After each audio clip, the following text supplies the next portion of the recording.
Boa noite a todos. Eu estou aqui na responsabilidade hoje de compartilhar uma palavra da parte de Deus com os irmãos, amém? E saiba que é um grande privilégio, ao mesmo tempo que é uma grande responsabilidade, por se tratar da palavra de Deus, amém? Requer de nós muita responsabilidade. Então, queridos, semana passada, o pastor Lima trouxe um tema, ou uma mensagem, com o tema a coisa mais urgente da vida, ou a coisa mais importante da vida. Quem lembra? Quem estava aqui? Quem ouviu essa palavra? Está disponível no YouTube. E ele se dirigiu especificamente a dois públicos. O primeiro deles foi aos não cristãos, aqueles que ainda não entregaram a sua vida ao Senhor Jesus, aqueles que ainda não garantiram a sua salvação. E para esses a coisa mais importante, mais urgente é a salvação, receber Jesus como Senhor e Salvador. Isso é a coisa mais importante para você que ainda não recebeu Jesus como seu Senhor e Salvador. Entenda disso, existe uma chance, porque Jesus se entregou, Ele é o caminho, Ele é a verdade, Ele é a vida, e você, para se conectar a Deus, precisa passar por esse caminho, entregando a sua vida ao Senhor, amém?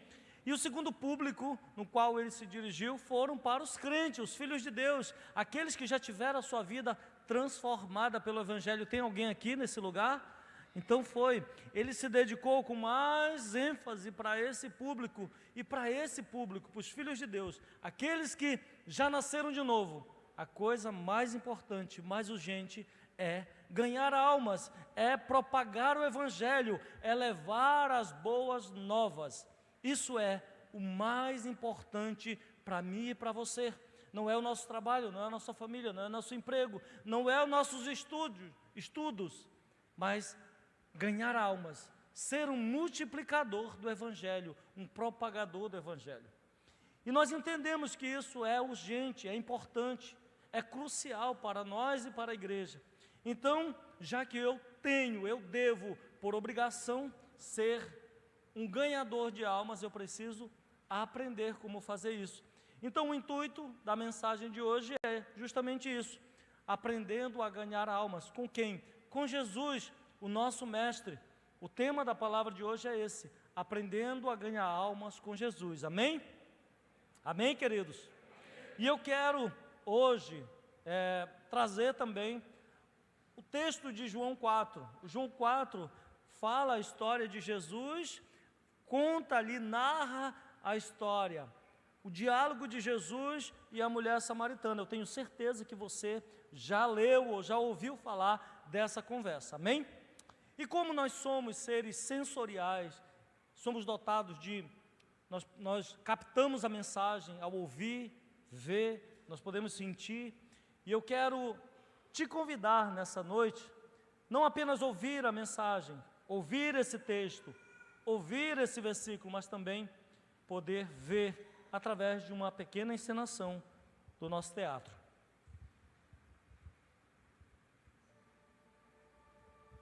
Quando Jesus soube que os fariseus tinham ouvido dizer que ele fazia e batizava mais discípulos do que João, se bem que Jesus mesmo não batizava, e sim os seus discípulos, deixou a Judéia, retirando-se outra vez para a Galiléia, e era-lhe necessário passar pela região da Samaria. Assim Jesus chegou a uma cidade samaritana, chamada Sicar, perto das terras que Jacó tinha dado a seu filho José. Ali ficava o poço de Jacó. Cansado da viagem, Jesus sentou-se junto ao poço. Era por volta do meio-dia. Nisso veio uma mulher samaritana tirar água, e Jesus lhe disse: "Dê-me um pouco de água", pois os seus discípulos tinham ido à cidade comprar alimentos.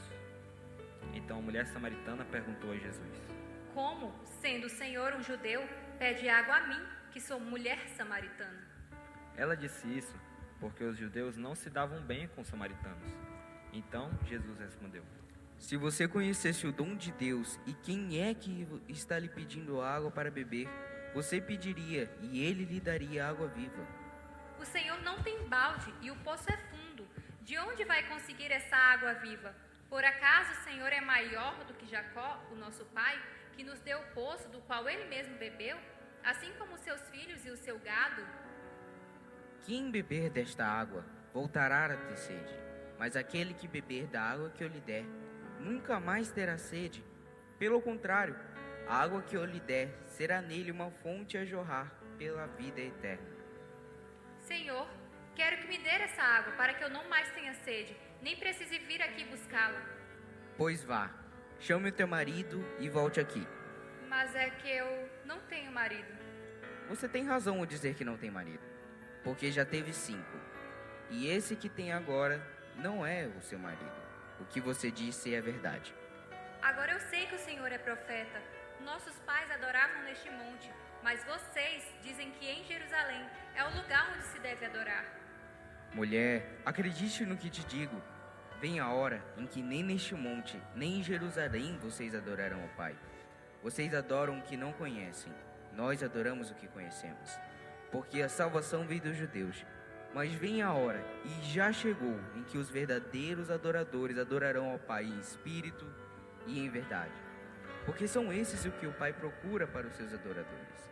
Deus é espírito, e é necessário que os seus adoradores o adorem em espírito e em verdade. Eu sei que virá o Messias, chamado Cristo. Quando ele vier, nos anunciará todas as coisas. Eu sou o Messias, eu que estou falando com você. Aleluia. Pai, nós te damos graça pela tua palavra. Reconhecemos o poder que ela tem, ela pode transformar a vida daqueles que nela acreditam. E nós cremos no poder da tua palavra. Por isso, transforma a nossa vida através dela, em nome de Jesus. Você pode aplaudir a palavra de Deus? Aleluia. Querido, eu escolhi esse texto de João 4, onde conta a história, a conversa de Jesus e a mulher samaritana, por um motivo. De fato que toda a história de Jesus, todos os acontecimentos, a vida de Jesus, é uma inspiração para todos nós. Nela nós podemos absorver tudo o que precisamos para sermos filhos de Deus, de verdade. Mas essa história da mulher samaritana me chamou a atenção e eu resolvi explanar ela pelo fato de que de cara nós aprendemos algo que é vital para as nossas vidas como ganhadores de alma. Aprendemos com Jesus. Aquela mulher sabia que Jesus não podia estar conversando com ela, por alguns motivos, e um deles é por ela ser uma samaritana. E como o próprio texto diz, os judeus e os samaritanos não se davam bem, e não se dá bem. Quando você vai estudar o contexto histórico, você vai aprofundar, você vai ver que eles tinham uma rincha muito, mas muito pesada, muito forte. E você, como um cristão, deveria também ter a curiosidade de pesquisar por que eles não se davam bem. Nós não temos tempo para fazer isso agora aqui, mas por esse motivo ele não poderia estar ali conversando com ela. Não poderia estar também porque ela era uma mulher e não ficava bem, principalmente naquele tempo, uma mulher e um homem ficaram a sós, principalmente no horário. E outro motivo também que ela sabia que não poderia estar conversando com Jesus é porque ela era uma pessoa com má reputação. A palavra não se refere aos pecados que ela cometia, ou se ela era uma prostituta, como alguns defendem, mas o fato dela estar ali naquele horário, um tanto perigoso para uma mulher, e sozinha, isso nos faz entender que ela estaria evitando o convívio com as outras, ou a presença das outras, pelo fato de querer esconder alguma coisa, ou não era bem vista. Ou seja, nos leva a entender que ela não tinha uma boa reputação. E o que eu aprendo com Jesus? Logo, de primeira, é algo que constantemente nós estamos cometendo e tem nos impedido de ganhar almas, que é o preconceito. Jesus quebrou os preconceitos para alcançar essa mulher. Jesus quebrou todos os preconceitos a fim de intencionalmente alcançar uma vida que posteriormente se tornou um potencial evangelístico ali para aquela cidade. Samaria não foi a mesma depois que Jesus teve encontro com aquela mulher. A Bíblia relata diversos testemunhos de pessoas que foram alcançadas, pessoas relevantes que saíram dali, da onde a sociedade judaica dizia que era a escória da sociedade de Samaria. Pessoas saíram dali para propagar o Evangelho. E o que a gente faz? O que acontece com as nossas vidas? O que nos impede, na maioria das vezes, de pregar o Evangelho, de nos tornar um ganhador de alma? É justamente o preconceito que nós levantamos.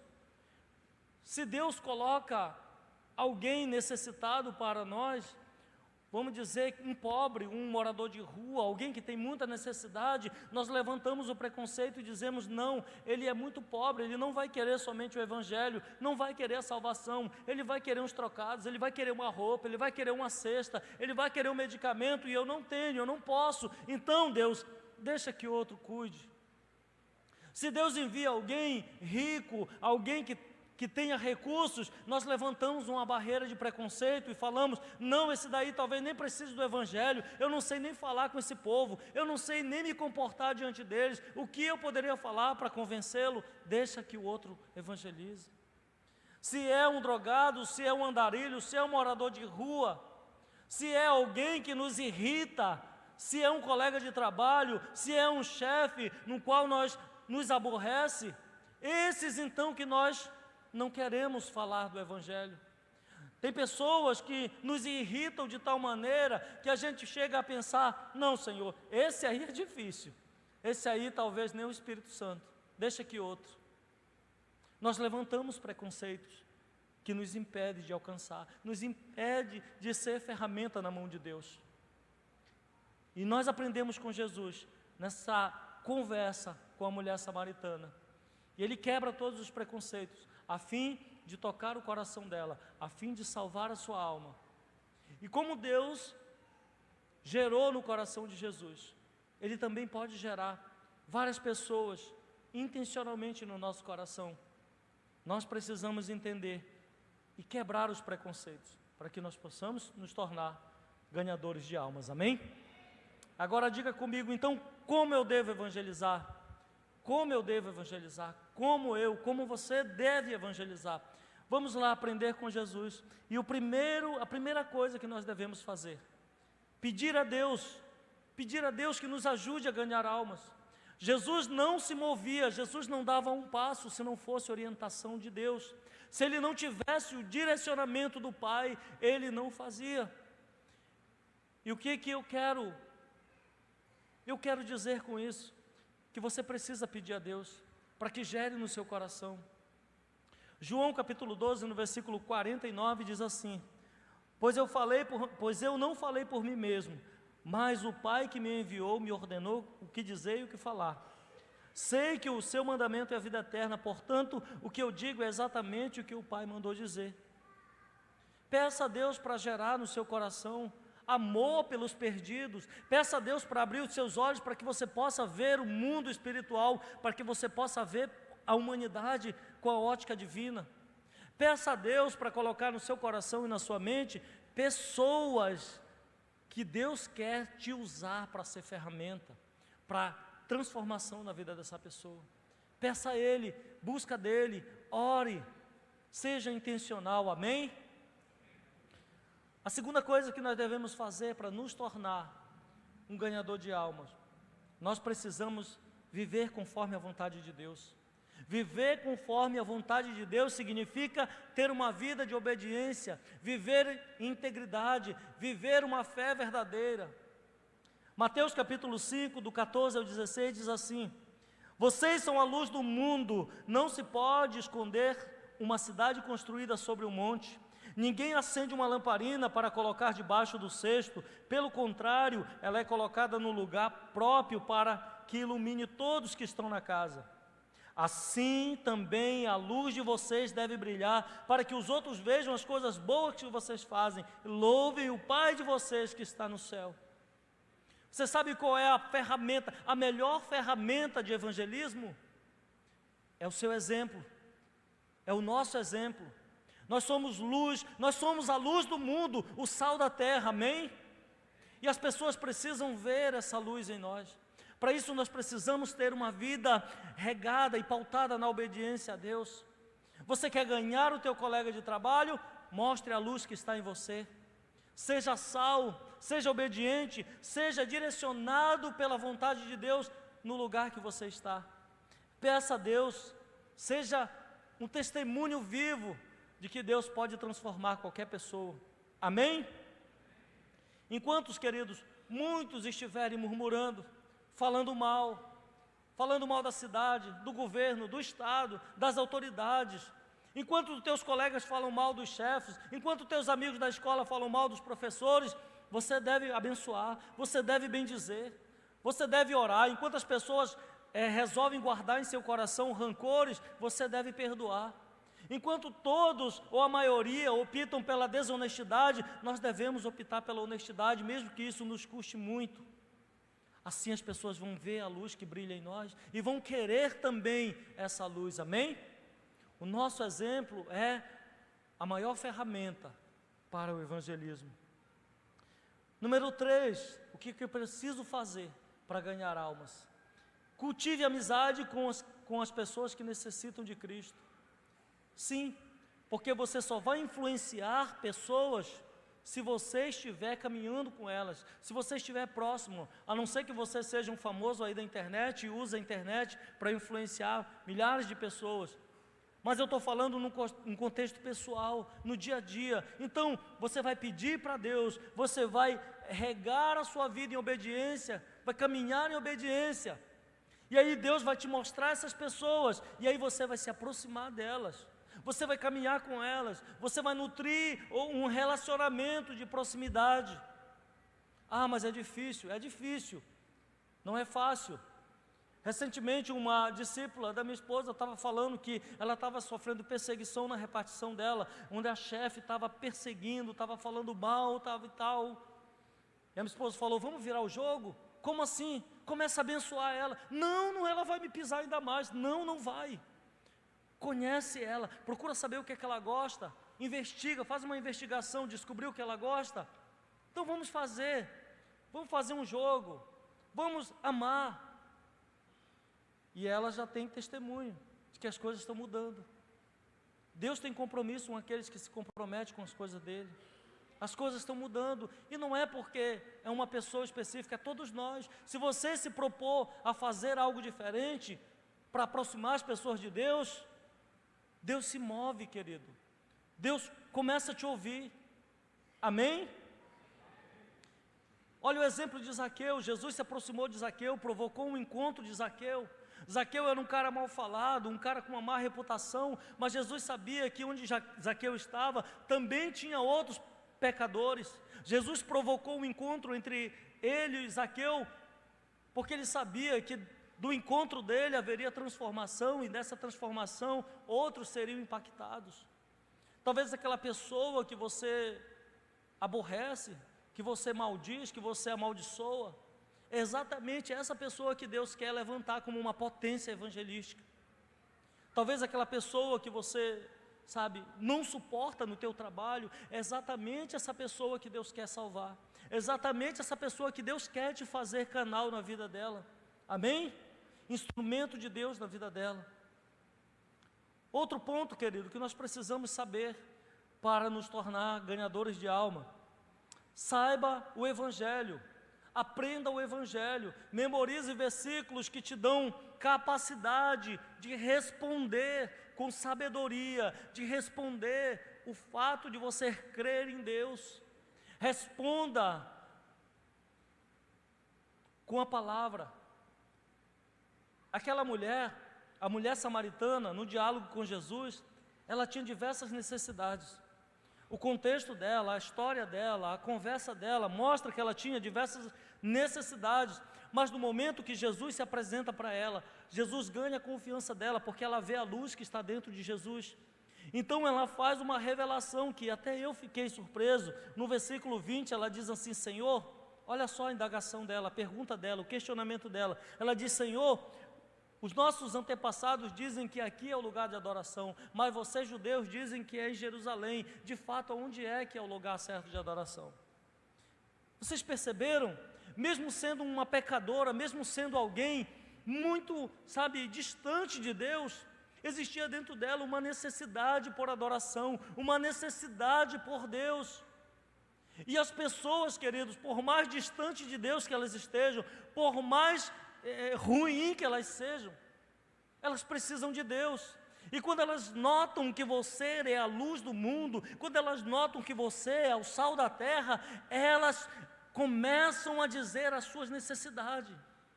Elas começam a abrir o seu coração. E aí você tem a oportunidade de transferir as verdades do Evangelho para elas.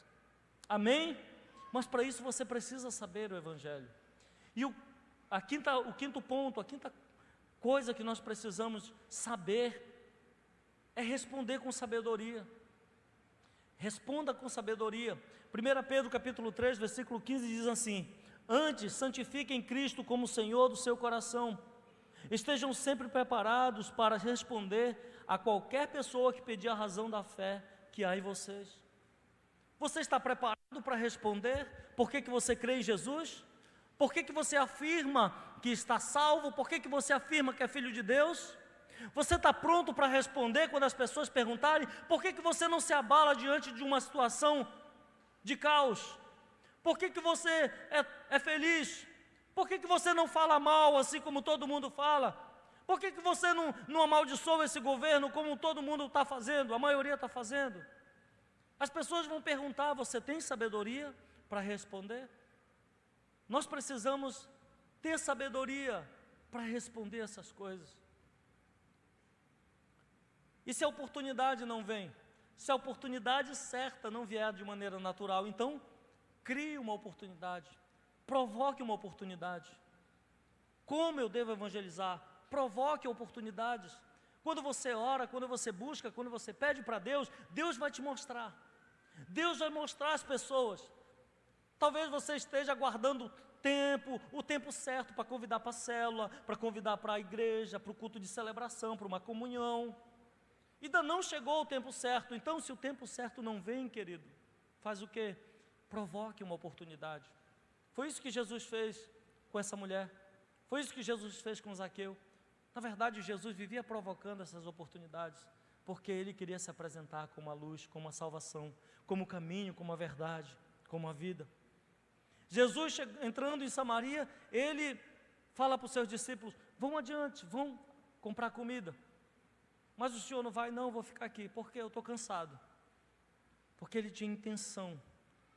Ele sabia que Ele iria encontrar com aquela mulher e que ela se tornaria um potencial para o Evangelho ali naquela cidade. Amém?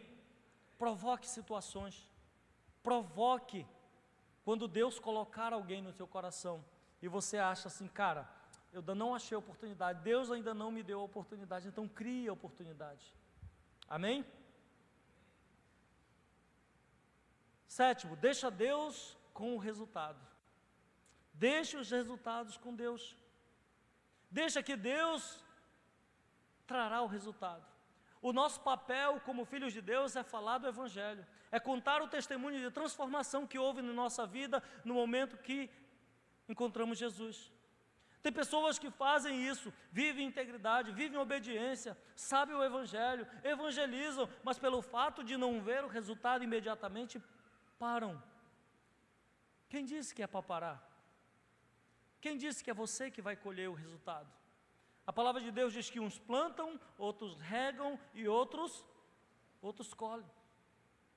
Mas eu tenho certeza, porque a palavra garante, se você for fiel, se você pregar a palavra de maneira autêntica e verdadeira, não duvidar no seu coração, a palavra que você ministrar não voltará vazia, e no momento certo ela vai gerar arrependimento, vai gerar fruto no coração do teu ouvinte. Amém? Você crê nisso? Então aplauda a palavra de Deus.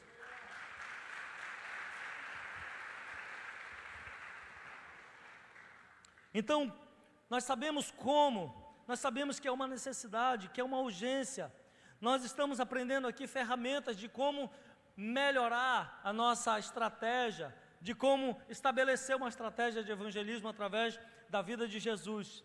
Mas você pode perguntar, quando eu devo evangelizar? Quando? A palavra de Deus em Eclesiastes diz que há um propósito para tudo debaixo do céu. Existe um propósito estabelecido para tudo, um tempo para tudo. Mas quando se trata de ganhar almas, o Senhor tem urgência, tem pressa. E eu quero te dizer que o tempo é hoje, o tempo é agora. É agora. Pregue a palavra agora.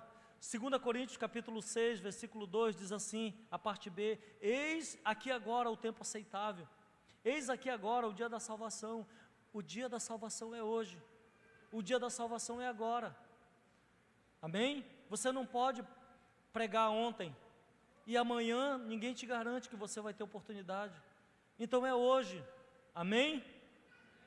Quando eu devo pregar? A tempo e a fora de tempo. 2 Timóteo capítulo 4 diz assim: pregues a palavra, enche a tempo ou fora de tempo. Quando é um tempo propício para você evangelizar? No domingo, na reunião da célula, no Tadel, na campanha de evangelismo da igreja. É um local, um ambiente, um tempo perfeito. Você se prepara, se consagra. Você deve fazer isso. Mas você deve estar também pronto a pregar o evangelho quando você não está esperando, quando você não está preparado, a todo instante. Quando você está atarefada, viu, dona de casa, com as coisas fazendo ali atrasado, e chega aquela tua vizinha, querendo um minuto da sua atenção, para abrir o coração para você, para o que você está fazendo, dê atenção, seja luz na vida dela. Quando aquele colega do trabalho está te perturbando, te importunando, quer abrir o coração para você, quer contar suas mazelas, aproveite, deixe os seus problemas de lado e cuide do que é urgente para Cristo. Fale o evangelho, fale daquilo que Deus tem feito na tua vida. Amém?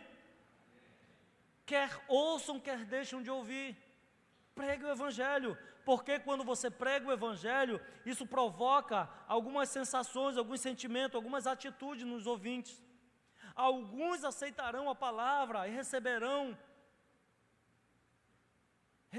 a palavra, mas a Bíblia diz que outros sentirão irritação nos seus ouvidos, taparão seus ouvidos, escarnecerão, deixarão para outro dia.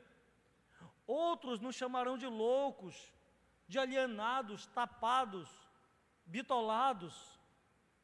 Deixe que fale, mas não pare de pregar a palavra.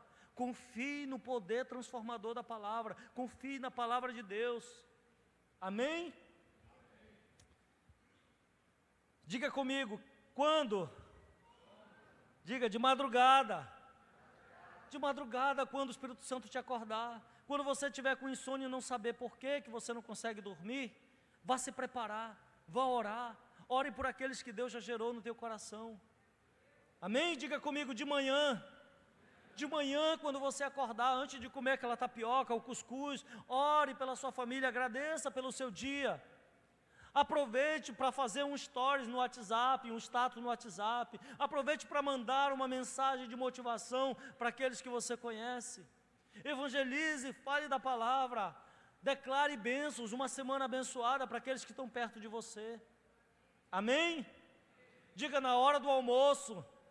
Na hora do almoço, um tempo propício para você inculcar a palavra de Deus no coração dos seus filhos. Aproveita que você já teve um tempo com Deus pela manhã e na hora do almoço você reúne. E a palavra de Deus diz que quando você faz isso, coloca a palavra de Deus no coração dos seus filhos, você está fazendo um trabalho excelente. Diga comigo, de tarde. De tarde também, depois do almoço, que você vai dar aquela cochilada e chega aquele vizinho lá querendo bater papo com você, abre mão do seu descanso e dá atenção para ele. Aquele teu colega de trabalho, que quer abrir o coração, quer chorar, quer pedir ajuda, abre mão do seu descanso, abra a palavra de Deus e mostra a luz para ele. Amém? De noite, diga comigo, hoje é o dia. Hoje é o dia de pregar o evangelho. Hoje é o dia de levar a boa notícia. Você sabe por quê? Por que nós devemos evangelizar? Por que nós devemos ter urgência em evangelizar e nos tornar ganhadores de alma? Você sabe por quê? Por causa da brevidade da vida. A vida é como um sopro. Uma hora existe, outra hora não. Ninguém te garante quanto tempo você vai viver. Alguém que está aqui sabe quando vai morrer? Tem alguém? Cruz credo, vamos fazer assim. Ninguém sabe, ninguém quer saber.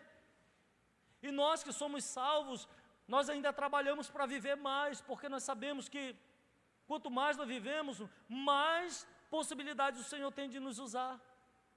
Mas e aqueles que vivem de maneira dissoluta, gastando a sua vida, desperdiçando a sua vida, comendo mal, dormindo mal, se enchendo de drogas, estão morrendo, indo para o inferno, sem Jesus, sem Deus, sem a garantia da salvação? Você pode dizer, mas como? Você pode dizer que estão indo para o inferno? É porque eu creio na palavra de Deus. E a palavra de Deus diz que aqueles que aceitaram Jesus, esses que morrerem em Cristo, ressuscitarão em Cristo.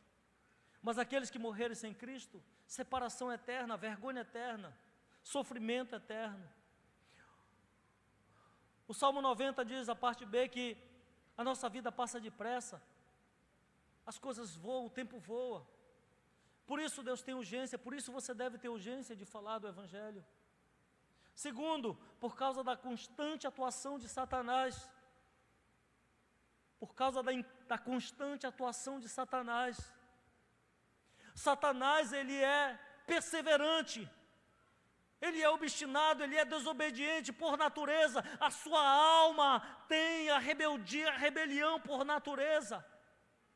E ele é persistente, ele não desiste. A palavra de Deus diz que ele está ao derredor como um leão, rugindo para tragar aquele que dá mole, aquele que der brecha.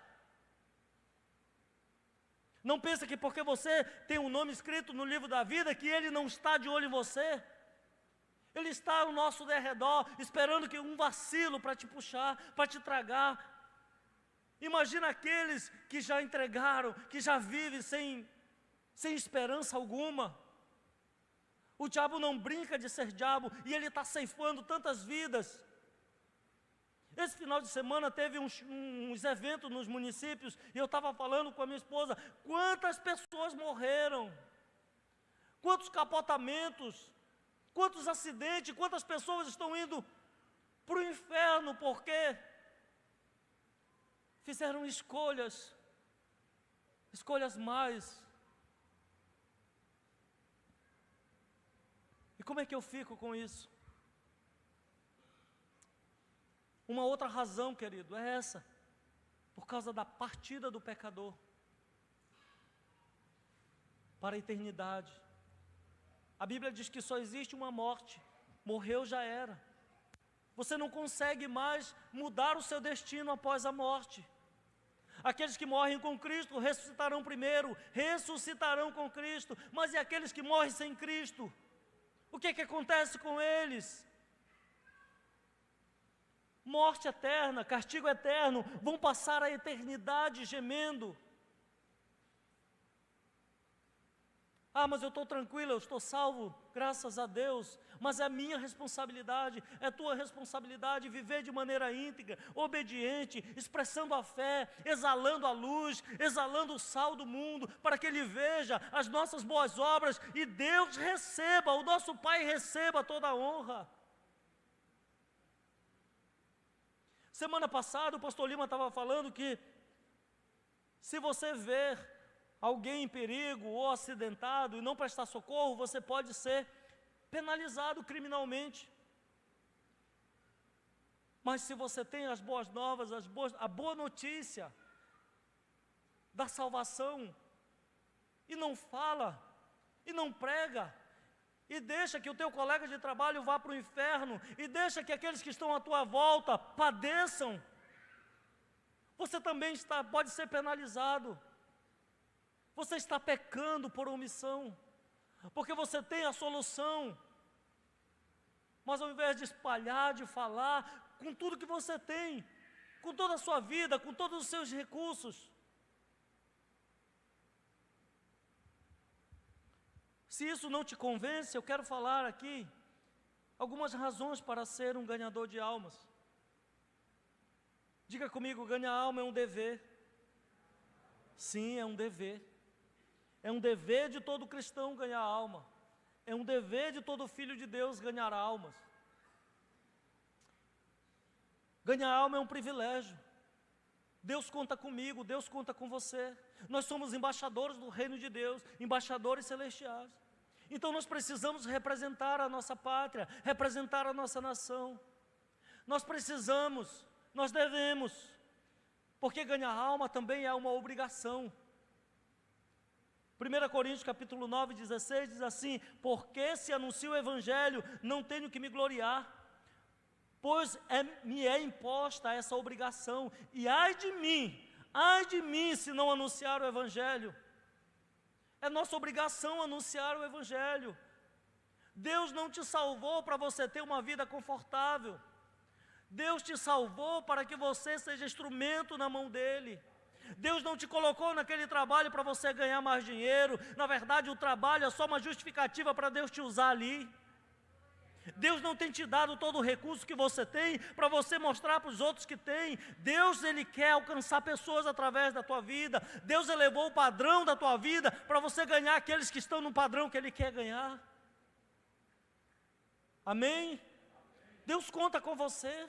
Deus conta comigo. Ganhar almas é um mandamento. Deus diz: ide por todo mundo, pregai o evangelho. Só a algumas pessoas? Só aos ricos? Só aos pobres? Não, a toda criatura. A toda criatura nós devemos pregar o evangelho, porque é a nossa responsabilidade. Ganhar alma é um desafio, ganhar alma é uma oportunidade permanente, ganhar alma é um trabalho efetivo, ganhar alma é fruto espiritual, ganhar alma é uma condição para o crescimento da igreja. Sim, porque se uma igreja não ganha alma, se uma igreja que não, as pregações da igreja não provocam arrependimento, essa igreja está morta. Ganhar alma, uma igreja que ganha alma não é uma igreja que vai numa outra denominação e pega os membros e traz. Isso não é ganhar alma. Se uma igreja não faz isso, perdeu o seu principal objetivo. Se o crente salvo, filho de Deus, convicto da sua salvação, também não provoca isso nas pessoas, também não provoca esse sentimento que Jesus provocou nessa mulher, você está com defeito. Se você pelo menos não tem desejo, o teu coração não sente desejo de compartilhar o evangelho, de ganhar pessoas, de ver pessoas sendo salvas, se você não sente, querido, eu vou te falar, você está morto.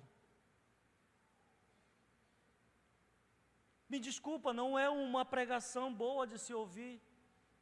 Ela não é emocionante, mas é necessário para as nossas vidas. As pessoas estão morrendo, as pessoas estão indo para o inferno, as pessoas estão padecendo, estão caindo no abismo e nós estamos confortáveis. Nós temos a salvação garantida, porque a palavra diz. O que é que nós estamos fazendo com o tempo de hoje, com a vida que Deus nos deu, com a oportunidade que nós temos? O censo diz que Boa Vista tem mais de 50% de cristão. Não é verdade, gente. Porque senão nós íamos ver o efeito no comércio, na política, na saúde, no mercado, nas nossas casas, nos nossos bairros. Nós íamos ver a violência partindo fora, porque a luz, aonde chega a luz, as trevas vão embora. Nós precisamos nos posicionar. Você pode dizer, mas eu não sou perfeito. Deus não chamou perfeitos. E esse é o mistério da graça. Ele chamou pecadores, arrependidos, para alcançar outros pecadores. Todos nós somos pecadores. Ninguém aqui é perfeito. Mas Deus conta conosco. Deus conta com cada um de nós, amém? Glória a Deus. Faça um propósito, querido. Faça um propósito nessa semana. Peça para Deus. Ore, peça para Deus abrir os teus olhos, abrir o teu coração. Peça para Deus te trazer pessoas específicas que você precisa alcançar para Ele. Deixa eu falar uma coisa. Deus, Ele está preocupado nos teus desejos mais íntimos, nas tuas necessidades mais particulares. Deus está preocupado no carro que você precisa, na casa que você precisa, na roupa, na comida que você precisa. Deus se preocupa com tudo isso. Mas Ele tem urgência para que você comece a ganhar almas. Ele tem urgência que os perdidos abandonem o seu caminho, que os perdidos se voltem para Ele, porque está chegando o tempo, está chegando o tempo do fim. Não é uma mensagem sensacionalista, é uma verdade bíblica, é uma verdade de Deus. Nós precisamos acordar para essa verdade. Aprendendo a ganhar almas com Jesus, me ensina que Jesus se preocupou com as almas. Nós devemos nos preocupar com as almas. Nós devemos nos preocupar com aqueles que não conhecem Jesus. E não precisa ir muito longe. Às vezes no nosso vizinho, às vezes o nosso colega de trabalho que está na bagaceira. Às vezes, jovem, dentro da tua turma. Dentro da tua turma. Aprendendo a ganhar almas com Jesus, me ensina que Jesus se preparou para ganhar almas. Nós temos o privilégio de ter uma liderança que se preocupa em alimentar a igreja de maneira bíblica. Você pode se inscrever, fazer cursos, procurar um discipulador. Você pode se capacitar. Se missões ardem no seu coração, você pode se inscrever numa equipe. Nós temos missões em Amajari, Normandia, Iracema, outros lugares. Todo domingo você sabia que sai uma turma daqui? Na maioria das vezes só de jovens, para fazer culto lá na área indígena em Amajari, lá no Barrio Vermelho, lá nos Três Corações, lá na Placa 60, lá em Alto Alegre, lá em Iracema. Uma equipe servindo de manhã, depois pegaram o seu carro e foram embora fazer o culto para lá, fazer célula, no Cantar. Lá em Normandia, semana passada, 2 horas da manhã me ligaram que o carro quebrou. E o líder da missão teve que ir lá buscar. Pessoas que estão se doando. Você pode fazer parte disso. Ah, mas eu não posso ir, então invista, então ore. Mas faça parte de algum jeito, de algum modo, dê um jeito. Amém? Jesus pregou o arrependimento. Essa deve ser a nossa mensagem. Você não deve pregar para as pessoas e dizer: ah, hoje eu tenho uma casa porque Deus, eu entreguei minha vida para Jesus, olha, agora eu tenho um carro, agora eu tenho uma casa. Isso não é testemunho. Testemunho é dizer: eu não prestava, eu era um ladrão, eu era um prostituto, eu não tinha compromisso com a minha família, mas Jesus me alcançou e me transformou e tem me transformado. Você deve contar isso para as pessoas. Vocês precisam mostrar na sua vida o que Deus de fato tem feito. Amém? Eu aprendo com Jesus também que Ele não perdeu tempo. Jesus não perdeu tempo nessa missão. Quando Jesus chama os 70 e Ele envia em uma missão 2 em 2 para ir evangelizar uma certa região, Ele disse uma das orientações, as orientações foram: não leve bolsa, não leve dinheiro, não leve roupa extra, nem saúdem as pessoas, nem cumprimente as pessoas. Por quê, queridos? Tão urgente era a mensagem, tão urgente era a missão, porque naquele tempo a saudação às vezes levava alguns dias. A pessoa chegava, tomava banho, lavava os pés, comia junto, pernoitava. Então Jesus diz: não se distraia. Quando Deus colocar no teu coração as pessoas, não se distraia. Tenha pressa para executar essa missão. Tenha pressa.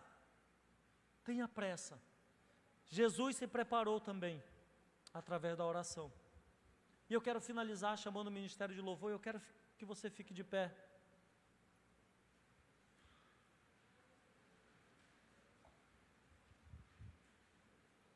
Jesus se preparou através da oração. Jesus orava. Como é que está a tua vida de oração? Nesse sentido, A palavra de Deus diz: pedi, pedi e não recebei, porque você pede mal. Você pede para o seu bem prazer, para os seus desejos.